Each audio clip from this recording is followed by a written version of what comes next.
अमरावती की सांसद नवनीत राणा ने सत्ताधारी पार्टी के दबाव में मेडिकल रिपोर्ट मैनेज करने का आरोप लगाया है। अमरावती के मनपा आयुक्त डॉक्टर प्रवीण आष्टीकर पर स्याही फेक मामले में आरोपी बनाए गए विधायक रवि राणा की ओर से गिरफ्तारी से पहले जमानत याचिका दायर करने की बात से भी उन्होंने साफ इनकार किया।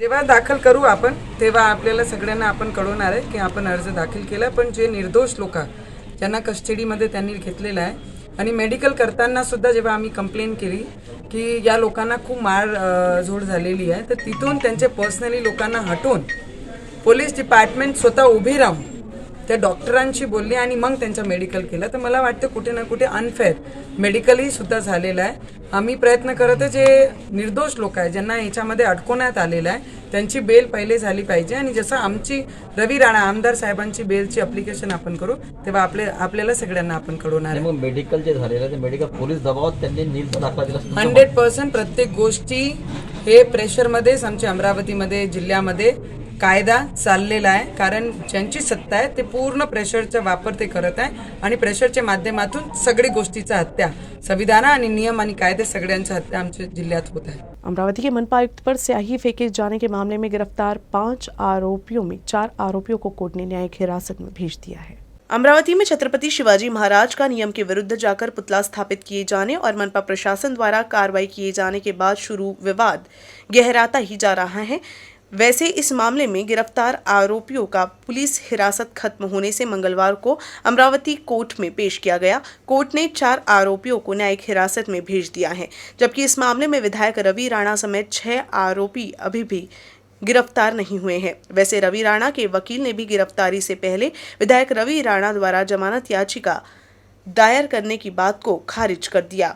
आरोपींना जे या शाईफेक प्रकरणामध्ये आहेत त्यांना पोलिसांनी माननीय न्यायालयासमक्ष उपस्थित केलं होतं आणि पोलिसांनी 2 दिवसाच्या पोलीस कोठडीची मागणी केली होती। त्यानंतर पोलिसांच्या वतीने तपासी अधिकारी श्री API राऊत साहेब यांनी 2 दिवसाच्या पोलीस कोठडीची मागणी केली आणि सरकारी वकील साहेबांनीही 2 दिवसाची पोलीस कोठडी द्यावी आणि का द्यावी त्याची कारणं सांगितली। बचाव पक्षाच्या वतीने म्हणजे 4ही आरोपींच्या वतीने मी ॲडव्होकेट दीप मिश्रा आणि ॲडव्होकेट प्रशांत देशपांडे यांनी युक्तिवाद केला आणि का देण्यात येऊ नये त्यांची आम्ही कारणं सांगितली आणि दोन्ही पक्षाचे युक्तिवाद ऐकल्यानंतर माननीय न्यायालयाने आदेश पारित केला आणि पोलिसांची जी पोलीस कोठडीची मागणी होती किंवा विनंती होती ती त्यांनी खारिज केली आणि 4ही आरोपींना न्यायालयीन कोठडीत पाठवले। भाजपा नेता और पूर्व कृषि मंत्री अनिल बोंडे ने फिर एक बार विवादित बयान दिया है। अनिल बोंडे ने धमकी दी है कि अमरावती जिले में बेल सावंगी जल परियोजना से प्रभावित किसानों को मुआवजा नहीं मिला तो लघु सिंचाई विभाग के अधिकारी तालाब में डूबे बिना नहीं रह पाएंगे। साथ ही उन्होंने निवेदन देकर भी मुआवजा नहीं मिलने का आरोप लगाया है। बेल सावंगी गुंडा प्रकल्प त्याच्यामध्ये जे नुकसान होत आहे 1 वर्ष नुकसान भरपाई मिळाली, परंतु बाकीच्या काळातली नुकसान भरपाई मिळालेली नाही। जिल्हाधिकाऱ्यांनी सांगितलं की त्याची नुकसान भरपाई कृषी अधिकाऱ्याकडून काढून घ्या।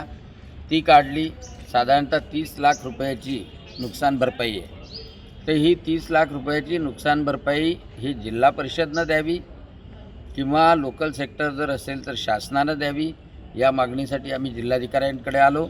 त्यासोबतच या प्रकल्पाची दुरुस्तीसुद्धा केल्या गेली पाहिजे, म्हणजे पुढच्या वर्षी नुकसान होणार नाही किंवा या शेतकऱ्यांची जमीन अधिग्रहित केली पाहिजे। त्या तिन्ही गोष्टी आम्ही बोललो।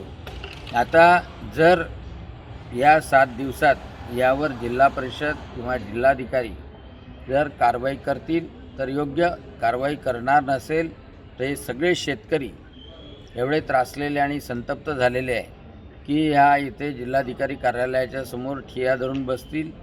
त्यांनी जमलं नाही तर त्या इथल्या लघु पाटबंधारे अधिकाऱ्यांना त्या तलावात डुबवल्याशिवाय राहणार नाही एवढे निश्चित। अमरावती मनपा के नए प्रभाग रचना पर अंतिम दिन तक सभी 5 जोन और मुख्यालयों में 300 से अधिक आपत्तियां एवं सुझाव प्राप्त हुए। अंतिम दिन 250 आपत्तियां प्राप्त हुई। अमरावती मनपा के प्रभागों में इस बार बढ़ोतरी होकर 33 प्रभाग और सदस्य संख्या बढ़कर 98 हो गई है। हर एक प्रभाग में कम से कम 5000 आबादी कम हो गई है और भौगोलिक संरचना भी बदल गई है। प्राप्त आपत्तियों पर सुनवाई के बाद अंतिम प्रभाग रचना की घोषणा 2 मार्च को की जाएगी।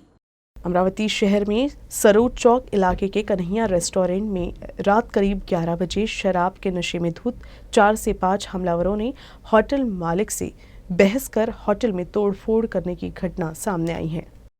घटना रात करीब 11 बजे की है। हमलावरों ने होटल में रखे कंप्यूटर के साथ बाकी सामान की तोड़फोड़ की और दुकान से पैसे चोरी कर फरार हो गए। पूरी घटना सीसीटीवी कैमरे में कैद हो गई। सीसीटीवी फुटेज के जरिए पुलिस आरोपियों की तलाश में जुट गई है।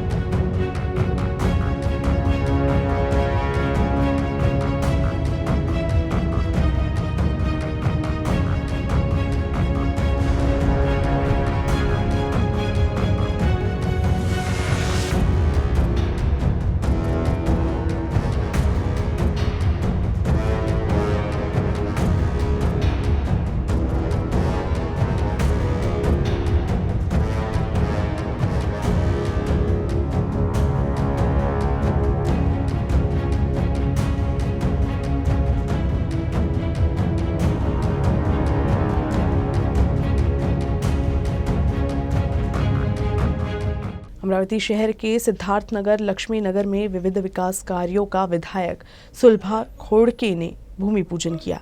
राज्य सरकार की ओर से प्रदान किए जाने वाले विकास निधि अंतर्गत ये कार्य होंगे। अमरावती शहर के हर वार्ड में नागरिकों के लिए स्वच्छता और शहरी विकास से जुड़ी हर सुविधा प्रदान किए जाने का प्रयास किया जा रहा है। इसके लिए अमरावती के विधायक सुलभा खोड़के ने विभिन्न विकास कार्यों को तेजी से पूरा करने के लिए शहर में कई विकास कार्यक्रम चलाए हैं। इसी कड़ी में विधायक स्थानीय विकास कोष के तहत सिद्धार्थनगर लक्ष्मी नगर क्षेत्र में नालों का निर्माण किया जा रहा है। साथ ही 6 लाख की निधि से लक्ष्मी नगर में जल निकासी का निर्माण किया जाएगा। नागरिकों की मांग को देखते हुए क्षेत्र में सीवेज की उचित निकासी और स्वच्छता के लिए स्थायी उपाय करने के लिए निधि प्रदान किया गया है। विधायक सुलभा खोड़के ने भूमि पूजन कार्यक्रम में कहा कि नियोजित विकास कार्यक्रम के माध्यम से जनता निवेदनों का सम्मान करते हुए और विकास कार्यक्रम शुरू किए गए हैं। उन्होंने कहा कि आने वाले समय में धन की उपलब्धता के माध्यम से संबंधित कार्यों को पूरा करना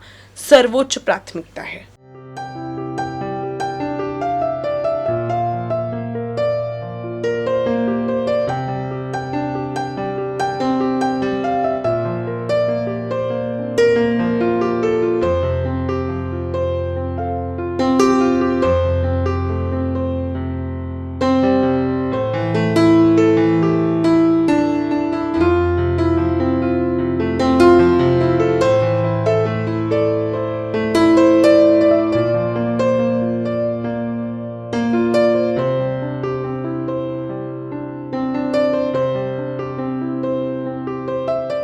अमरावती जिले के नांदगांव खंडेश्वर तहसील के शेरपुर में एक किसान के खेत में नीलगाय का बछड़ा गिर गया, जिसे वन विभाग की टीम की मदद से बाहर निकाला गया।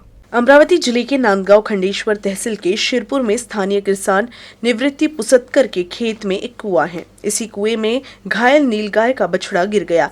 जब किसान को इस बात की जानकारी मिली तो उसने तत्काल पर्यावरणविद ओम किशोर मोरे, श्रमिक मोरे, तेजस पुसादकर को इसकी सूचना दी, जिसके बाद नीलगाय के बछड़े को मशक्कत के बाद बाहर निकाला गया और प्राथमिक उपचार के बाद वन विभाग को सौंपा गया।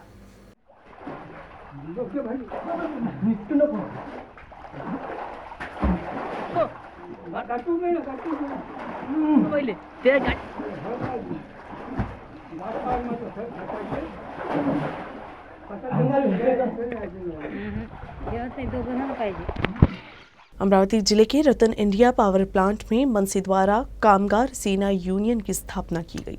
अमरावती में रतन इंडिया पावर प्लांट में मंगलवार को महाराष्ट्र नवनिर्माण कामगार सेना के यूनियन का गठन किया। रतन इंडिया एक बड़ा प्रकल्प है और यहाँ काम करने वाले मजदूरों को न्याय दिलाने के लिए मनसे द्वारा कामगार यूनियन का गठन किया गया।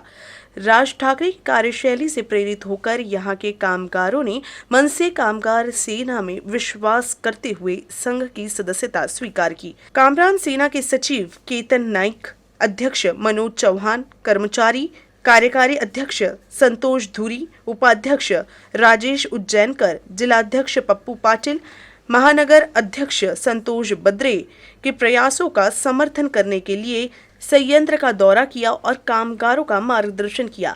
मनसे कार्यकर्ताओं के महासचिव केतन नाइक ने सभी को संबोधित करते हुए कहा कि अगर किसी के साथ अन्याय होता है तो उसे बर्दाश्त नहीं किया जाएगा।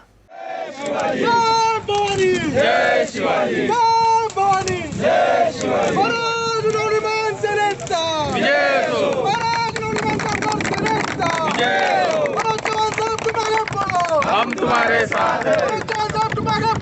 हम तुम्हारे साथ हैं। हम तुम्हारे साथ हैं। रतन इंडिया या आपल्या पॉवर प्लांटमध्ये जी युनियन आपण स्थापन केली आहे त्याकरता या ठिकाणी स्वतः आज आपल्या कामगार सेनेचे अध्यक्ष माननीय मनोज भाऊ चव्हाण उपस्थित आहेत, कार्याध्यक्ष संतोष धुरी साहेब आहेत, उपाध्यक्ष आमचे राजेश उज्जैनकरजी, आपले बद्रे साहेब आणि आपले जिल्हाध्यक्ष पप्पू पाटील साहेब, आपल्या सर्वांच्या यांच्या उपस्थितीत सर्व कामगारांना मी सगळ्यात पहिला धन्यवाद देतो की त्यांनी सन्माननीय राज साहेब ठाकरे यांच्या युनियनवरती विश्वास ठेवून राज्य सरकारी, निम सरकारी, शिक्षक शिक्षकेतर कर्मचारी संगठन समन्वय समिति ने 23 और 24 फरवरी को राज्यव्यापी सांकेतिक हड़ताल आयोजित किया है। इस आंदोलन में प्राथमिक शिक्षक भाग लेने की अपील महाराष्ट्र राज्य प्राथमिक शिक्षक समिति के प्रदेश अध्यक्ष उदय शिंदे, राज्य सरचिटनीस विजय कोम्बे और जिलाध्यक्ष गोकुलदास राउत ने की है। राज्य सरकार अर्ध सरकारी कर्मचारियों, शिक्षकों के कई सवाल लंबे समय से सरकार के पास लंबित है। इसी तरह राज्य प्राथमिक शिक्षक समिति ने इस बात पर आपत्ति जताई है कि सरकार जिला परिषद, नगर निगम के स्कूली छात्रों, प्राथमिक शिक्षकों और स्कूलों की मांगों की अनदेखी कर रही है। राज्य नेता कालू बोरसे पाटिल, शिक्षक नेता शिवाजी साखरे, राज्य उपाध्यक्ष राजन कोरगांवकर, कार्यकारी अध्यक्ष राजेंद्र नवले ने बड़ी संख्या में जिला परिषद, नगर निगम और नगर पालिका के प्राथमिक शिक्षकों से छात्रों और शिक्षकों की जायज मांगों को लेकर सांकेतिक हड़ताल में शामिल होने की अपील की। महाराष्ट्रातील आणि जिल्ह्यातील सर्व प्राथमिक शिक्षकांनी यामध्ये सहभागी होण्याचे आवाहन महाराष्ट्र राज्य प्राथमिक शिक्षक समितीने केलेले आहे।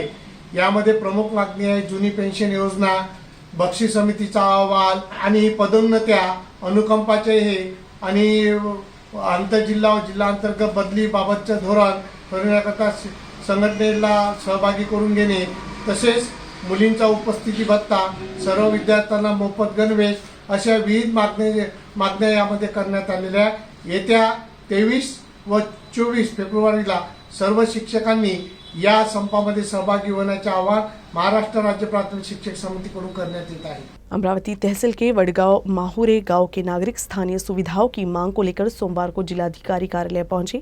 ग्रामीणों ने गांव के 40 से 45 परिवारों को तत्काल मौलिक सुविधाएं उपलब्ध कराने की मांग की है। मांग पूरी नहीं होने पर 21 फरवरी से आमरण अनशन करने की चेतावनी भी दी। अमरावती में 8 किलोमीटर दूर वडगांव माहुरे गांव है, जिसका पुनर्वास किया गया है। गांव के कुछ हिस्सों में बिजली के खंभे, नल कनेक्शन और घर का टैक्स की सुविधा मुहैया कराई गई है।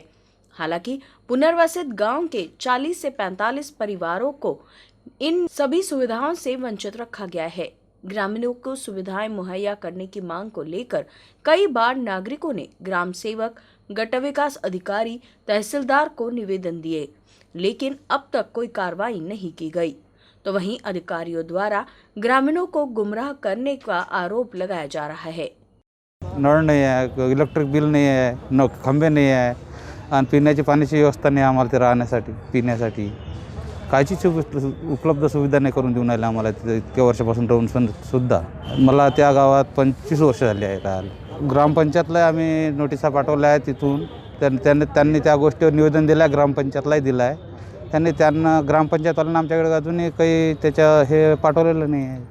स्थानीय प्रशासन ने कोई सुविधा मुहैया नहीं कराने से ग्रामीणों को अंधेरे में रहकर खदान के बोर का पानी पीना पड़ रहा है। इसी तरह घर का टैक्स नहीं होने के कारण उन्हें घरकुल योजना का लाभ नहीं मिल पाता। नागरिकों ने 21 फरवरी तक समस्या का समाधान करने और गरीब परिवारों को तत्काल आवश्यक सुविधाएं उपलब्ध कराने की मांग की और मांग पूरी नहीं होने पर आमरण अनशन की चेतावनी दी है। 15-20 वर्षापासून कुठलीही सुविधा नाही मिळत आहे, ना आम्हाला पाणी मिळत आहे, ना लाईनीचा खूप प्रॉब्लेम आहे। आम्हाला 8-8 किलोमीटर दूर जाऊन पाणी आणायला लागत आहे आणि आम्हाला लहान लहान लेकरांना घेऊन अंधारात राहावं लागत आहे। आम्हाला घर टॅक्स वगैरे लावून पाहिजे, ही आमची मागणी आहे। आम्हाला अशा कुठल्याही सुविधा आम्ही खूप इकडे तिकडे खूप फिरलो, पण आम्हाला अशा कुठल्याही सुविधा मिळत नाही, म्हणून त्यासाठी आज आम्ही इथे मागणी करायला आलो आहोत। मग आमची एवढी इच्छा आहे की आम्हाला नळ, लाईन आणि घर टॅक्स पावती एवढं लावून द्यावे। अगर हे आता आम्हाला या वेळेस नाही मिळालं तर आम्ही पुढच्या येणारे 21-22 तारखेला उपोषणाला बसणार आहोत। राष्ट्रीय जल जीवन मिशन के तहत अमरावती जिला परिषद अमरावती और महाराष्ट्र ग्राम दर्पण संस्था के संयुक्त तत्वावधान में अमरावती जिले के आदर्श गांव गिरगव्हान से अभ्यास दौरा शुरू किया गया। इस दौरान जल निकासी, ग्राम पंचायत भवन, स्कूल, आंगनबाड़ी, कचरा प्रबंधन, बंद नाले और अन्य विषयों का निरीक्षण कर अध्ययन किया गया। 3 साल में आदर्श गांव की पहचान मिलने वाले खिरणगांव गांव में हुए विभिन्न विकास कार्यों का निरीक्षण किया गया। गांव में सभी महिला स्वयं सहायता समूह के साथ ही पुरुष स्वयं सहायता समूह के बारे में जानकारी ली। इस दौरान नागरिकों से ग्राम पंचायत के माध्यम से गांव में चलाई जा रही योजनाओं के बारे में पूछा गया कि क्या प्रत्येक परिवार को 55 लीटर शुद्ध पानी मिल रहा है। साथ ही सभी घरों में नल कनेक्शन के संबंध में भी जानकारी मांगी गई कि गांव के सभी वंचित वर्गों को पानी मिलता है या नहीं। इस मौके पर ग्राम दर्पण महाराष्ट्र की अध्यक्ष मेघाताई राउत, सचिव रविराज देशमुख, मुख्य कार्यकारी अधिकारी सुबोध देशमुख, जिला परिषद के बोराडे साहब, बद्रे साहब, गाड़गे साहब और गांव के सरपंच पुरुषोत्तम घोगरे मौजूद रहे। डिप्टी पंच विनोद ठाकरे, पुलिस पाटिल राजेश घोगरे, नितिन घोगरे, ग्राम सेविका मंगला सोलंके, रोजगार सेवक रत्नदीप घोगरे, ग्राम पंचायत कर्मचारी अजय बाविस्कर, नरेगा पर काम करने वाले सभी कामगार, आंगनबाड़ी सेविका, आशा वर्कर से भी गांव के बारे में जानकारी ली। साथ ही गांव में जल जीवन परियोजना के तहत होने वाले कार्यों पर समीक्षा की गई।